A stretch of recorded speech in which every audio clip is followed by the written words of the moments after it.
Wow, guys, the Denver Nuggets just stole Game 1 in maybe the craziest fashion of an ending that you will ever see.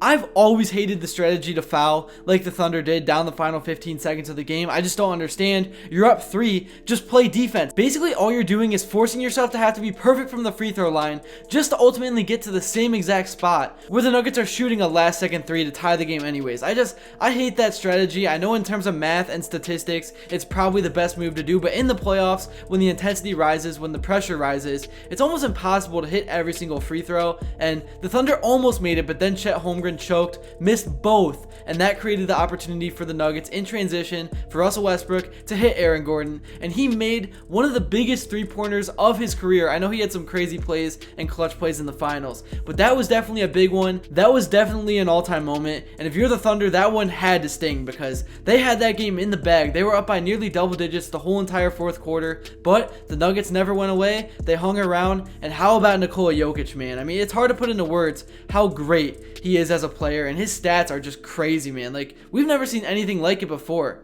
The points, the rebounds, the assists, he just, man, it's nuts. I still honestly am just in complete shock of what just happened. This probably isn't going to be the best type of like breakdown video because I'm stunned. I don't know how OKC let that game slip away, but this was a huge win for the Nuggets. They executed, they came through when it mattered most, and now they are up 1-0 in the series. They stole home court advantage, and all of a sudden this series is completely different because I think everyone thought that OKC was probably going to win in 5 or 6, but when you lose in that fashion, it just shakes everything up because now all of a sudden their game is going to be thrown off knowing what just happened. I hate that strategy, but hey, for the Nuggets, things could not have gone any better, and if they can clean up a few things on their end, I really do think they could come out and steal game 2, and if they do that, the series might be over. The Nuggets over the last month or so have just showed so much resiliency as a team. Obviously, Mike Malone got fired, and that kind of started it all. I still don't know why that happened, but I think we're starting to see now because the Nuggets look better than ever. I gotta give some credit and a shout out to David Adelman because I thought he handled the last 5 minutes of this game very well, definitely to the best of his ability because he put the Nuggets in position to succeed.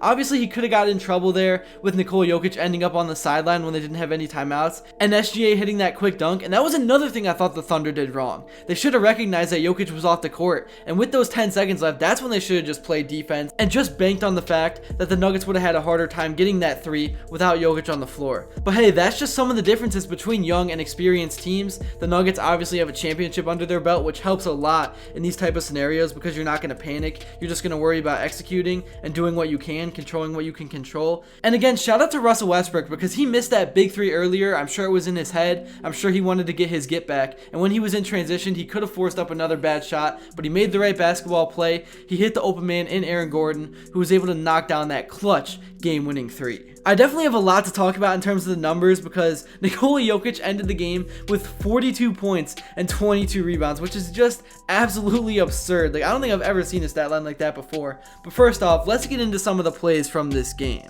Alright, starting off right here, let's look at what the Nuggets did defensively because they played a lot of box and 1 defense. I'm pretty sure that's what it's called, where you have 4 guys in a zone and then you have 1 roamer, and usually that roamer was on SGA, who is of course the Thunder's superstar. So basically, they kind of collapsed and helped on SGA, forcing him to pass. And in this kind of situation, in a tight game like this with under 2 minutes, you don't want SGA taking the shots. You want anyone else but SGA. That's basically the mindset. So they forced him to throw it over to Holmgren in the corner, who was ready to shoot. That's not a terrible shot, but you'll take that in this type of situation. He clanks it off the front rim. Great rebound by Christian Braun to kind of create another fast break opportunity if the Nuggets wanted it, but they decided to kind of play it laid back and then reset themselves, which ended up paying off because then Nikola Jokic got the mismatch on Alex Caruso and he just drove right in, backed him down, and finished right over the top with a lot of touch. This is something that a lot of centers can't do because many centers, even with Jokic's size, they're just out of control. They don't have this type of touch. They're probably going to commit an offensive foul in this situation,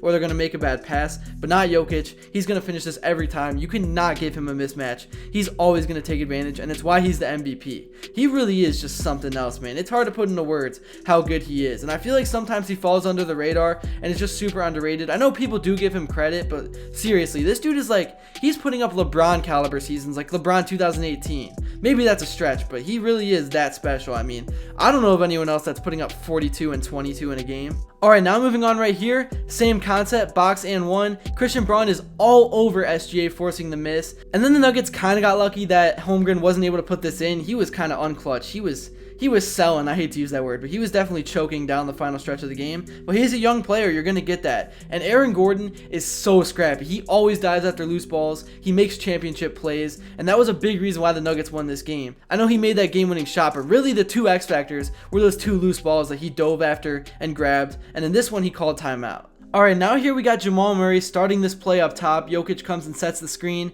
Jamal goes left, creates the pick and roll opportunity. Jamal probably could have shot this, but he makes the wiser decision, gives it to Jokic, because when Jokic is having a game like this, you just want the ball in his hands, no matter the situation. He's got Hartenstein, that's a mismatch athletically. Jokic is usually going to blow by, but he decides to step back and drills the biggest three of the game. This is a shot that had a few surrender cobras come out afterwards. This was one of the big momentum changing plays in the game, because it forced the Thunder to rethink their strategy, and that of course made them kind of panic and make some bad decisions, because right here, once again, Jalen Williams drives in. He didn't need to do that. He could have took a few more seconds off the clock, probably made a better pass, but great help defense, great closing by the Nuggets, and they created another transition opportunity, and yes, they did get a good shot out of it, but unfortunately it didn't go in. But it didn't matter, because we all know what the final outcome of the game was. They got the job done. They got the win. They went up 1-0 in enemy territory. And it's crazy how the NBA playoffs in round 2 are going so far. The Cavs lost to the Pacers, which hurts me as a Cavs fan. It really pains me. Hopefully we bounce back tomorrow. And then the Celtics just lost in overtime to the Knicks. And now this might have been the craziest finish of them all. This was just, man, I don't think we're going to see another game like this in a long time. This was crazy. Alright, in terms of the stats from this game, Nikola Jokic played 42 minutes. He had 42 points with 22 rebounds and 6 assists, 1 steal, 2 blocks. He did it all. He was 15 of 29 from the field, so he was pretty efficient, shot over 50%. He was 2 of 6 from the 3-point line, and he was 10 of 13 from the free throw line, which is super impressive considering he played basically the whole entire game. It was just exhausted down the stretch.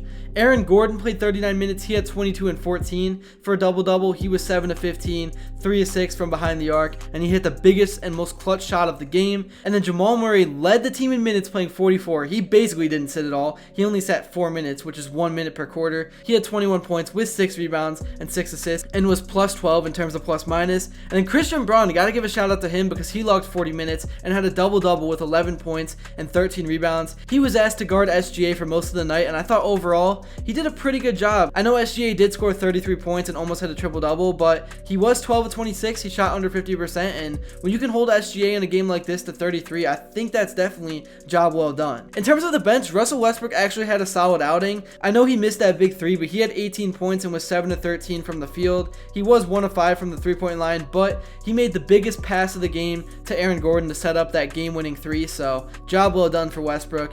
Gotta give him props, especially for doing it in OKC, because I know he obviously goes through emotions when he plays there, because he spent most of his career there, and obviously the crowd gives him different types of reactions and stuff like that, mostly cheers, but nonetheless it's an emotional game, and I thought Westbrook really showed up. Yeah, man, what a crazy game. It's hard for me to put into words what I just witnessed. Again, I know this probably wasn't the best breakdown, but I'm very curious to hear what you guys thought about this game in the comments below. That's really all I got for this video. Thank you all so much if you made it to this point, and if you enjoyed and haven't yet, please be sure to drop a like and subscribe, because your support truly does mean the world. And also, let me know what you would like to see next, and until then, I will see you all later.